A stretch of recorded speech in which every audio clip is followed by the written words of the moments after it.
Na madrugada de 23 de fevereiro de 2026, enquanto o Brasil dormia, uma cena transmitida pela TV Globo provocou um dos maiores picos de buscas do ano. O bebê de Joelle Maria das Graças nasceu em uma clínica clandestina, sem qualquer supervisão médica, em meio a ameaças e violência. O Google Trends registrou o estouro de pesquisas pelo termo Três Graças já nas primeiras horas do dia 24, com a CNN Brasil confirmando o fenômeno. A novela das 9 havia entrado em ebulição e o nome no centro de tudo era Gerluce Maria das Graças. Não era simplesmente o drama de uma mãe em desespero. Era o ponto de ruptura de uma mulher que durante semanas tentou segurar um sistema podre com as próprias mãos. Se você acompanha análises de personagens como essa, deixa o like agora, se inscreve no canal e comenta aqui embaixo. Na sua opinião, Gerluce é uma heroína ou ela está escorregando para o lado sombrio? Essa pergunta vai guiar tudo o que vem a seguir. Gerluce Maria das Graças é interpretada por Sophie Charlotte na novela Três Graças, criada por Agnaldo Silva, Virgílio Silva e Zé da Silva, com direção artística de Luiz Henrique Rios e produção da TV Globo. A trama estreou em 20 de janeiro de 2026, substituindo o remake de Vale Tudo na faixa nobre, e rapidamente se firmou como um dos folhetins mais comentados do ano. A história se passa na Chacrinha, comunidade fictícia da capital paulista, mas gravada em bairros reais como Brasilândia, Bela Vista, Pinheiros e Freguesia do Ó, com parte das cenas de comunidade ambientadas em uma cidade cenográfica nos estúdios Globo, no Rio de Janeiro. A estrutura central da novela é construída sobre 3 gerações de mulheres que carregam o mesmo sobrenome e o mesmo destino. Gerluce é filha de Lígia Maria das Graças, vivida por Dira Paz, e mãe de Joelle Maria das Graças, interpretada por Alana Cabral.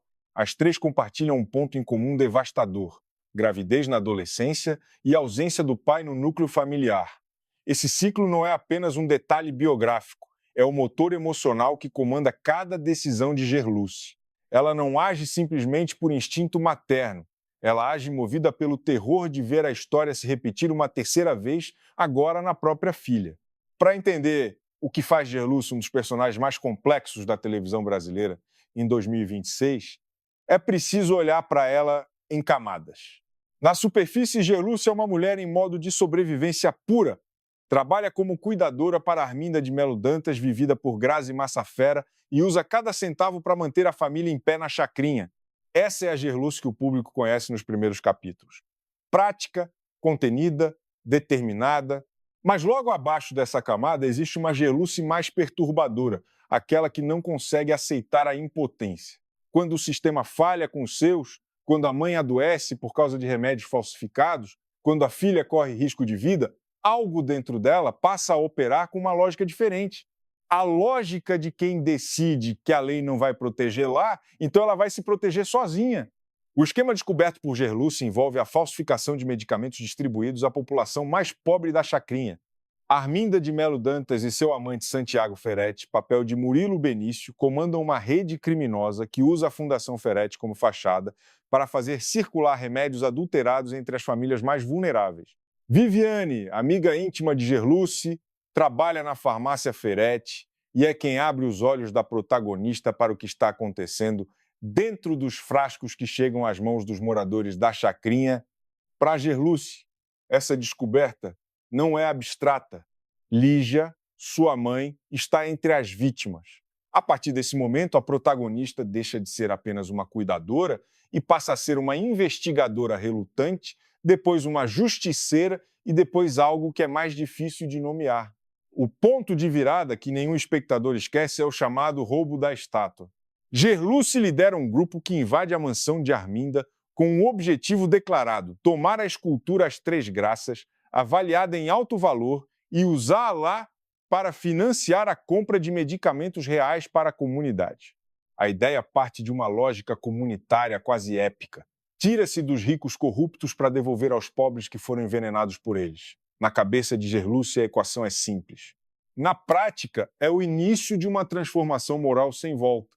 O grupo concretiza a invasão e recupera a escultura. Mas o que encontram dentro dela desfaz qualquer ilusão de que a missão seria limpa. Dentro da peça de arte, há uma fortuna em dinheiro vivo, parte do esquema criminoso mantido por Arminda e Ferretti.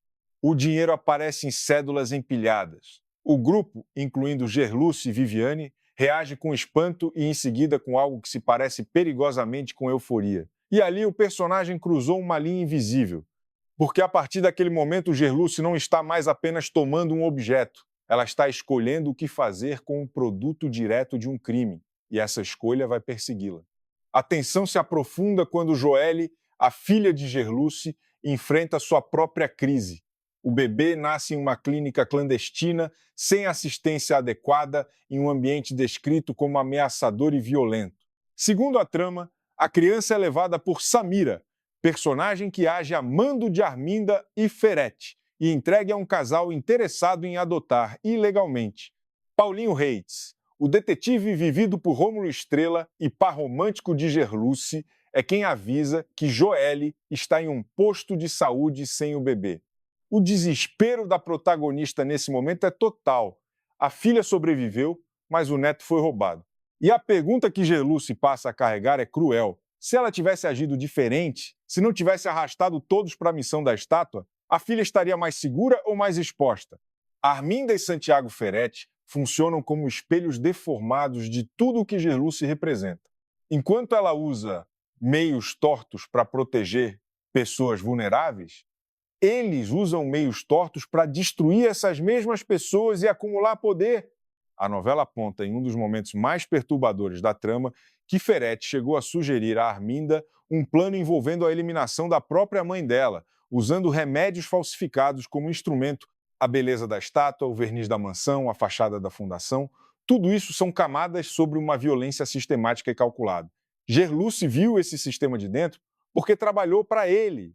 E foi exatamente esse conhecimento que a tornou perigosa para Arminda e para Ferretti. A relação com Paulinho é o nó dramático que expõe os limites de Gerluce com mais precisão. Ele representa a lei, o procedimento, a linha que não pode ser cruzada. Ela representa a sobrevivência, a comunidade, a lógica do improviso quando as instituições falham.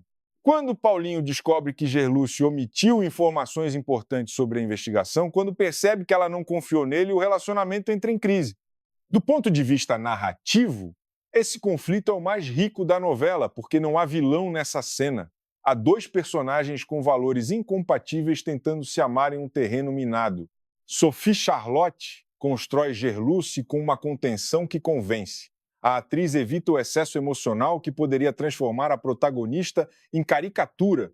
Nos momentos de pressão, Gerluce costuma parar por uma fração de segundo antes de agir. Esse intervalo é o personagem inteiro condensado.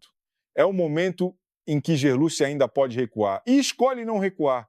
Os olhos de Sophie Charlotte transitam com precisão entre o estado de resistência silenciosa e o de decisão irrevogável. E o corpo do personagem conta uma história paralela. Nos momentos de vulnerabilidade, Gerluce fecha os ombros, encolhe levemente, ocupa menos espaço. Quando decide agir, endireita a coluna e avança. A dualidade física é a síntese da dualidade moral. Aguinaldo Silva, ao apresentar o personagem antes da estreia, disse que Gerluce é uma mulher que luta para não perder a esperança e que não se conforma com as injustiças. Essa definição soa quase simples demais para o que a novela entregou nas primeiras semanas de exibição. Gerluce não é apenas inconformada, ela é uma pessoa que se convenceu de que o inconformismo justifica cruzar qualquer limite, e essa convicção é ao mesmo tempo o que a torna admirável e o que a torna assustadora. A escultura As Três Graças opera na trama em mais de um nível. É um objeto de valor financeiro, instrumento de crime e também uma metáfora explícita para o próprio núcleo do folhetim. As três graças da mitologia representam beleza, encanto e alegria. Na novela, elas são ressignificadas como três mulheres de uma mesma família que carregam o peso de um destino que ninguém escolheu. Lígia é a camada da resistência silenciosa, daquela que aguenta porque sempre aguentou. Joelle é a fissura geracional, o ponto em que o ciclo tenta se impor novamente e encontra resistência. Gerluce é a ação, a que decide interferir. Quando a beleza da estátua esconde dinheiro sujo, a novela pergunta em voz alta: É possível usar o fruto de um crime para fazer algo justo? E se sim, quem paga o custo moral dessa transação? Não existe resposta limpa para o que Gerluce fez. Ela roubou, ela liderou pessoas para um ato ilegal, ela encontrou dinheiro ilícito e precisou decidir o que fazer com ele. Fez isso enquanto a filha sangrava em uma clínica clandestina, enquanto a mãe enfraquecia por causa de comprimidos falsificados, enquanto o homem que ama trabalhava do outro lado da mesma linha que ela havia cruzado. A grandeza de Gerluce Maria das Graças como personagem está exatamente nessa impossibilidade. Ela não é boa nem má. Ela é uma mulher que foi colocada numa situação onde a única saída disponível exigia se tornar outra pessoa. Em um sistema que usa a lei para proteger quem tem poder e ignora quem não tem, a questão que Gerluce coloca é incômoda para todo mundo. O que você faria se a bondade não fosse suficiente para salvar as pessoas que você ama? Deixa o comentário aqui embaixo com a sua resposta e me diz também, você quer que o próximo vídeo analise Arminda de Melo Dantas ou Santiago Ferretti? Escreve o nome do personagem e eu faço a análise completa. Se gostou desse conteúdo, o like ajuda muito o canal a continuar trazendo esse tipo de análise profunda. Se ainda não está inscrito, se inscreve agora para não perder os próximos episódios.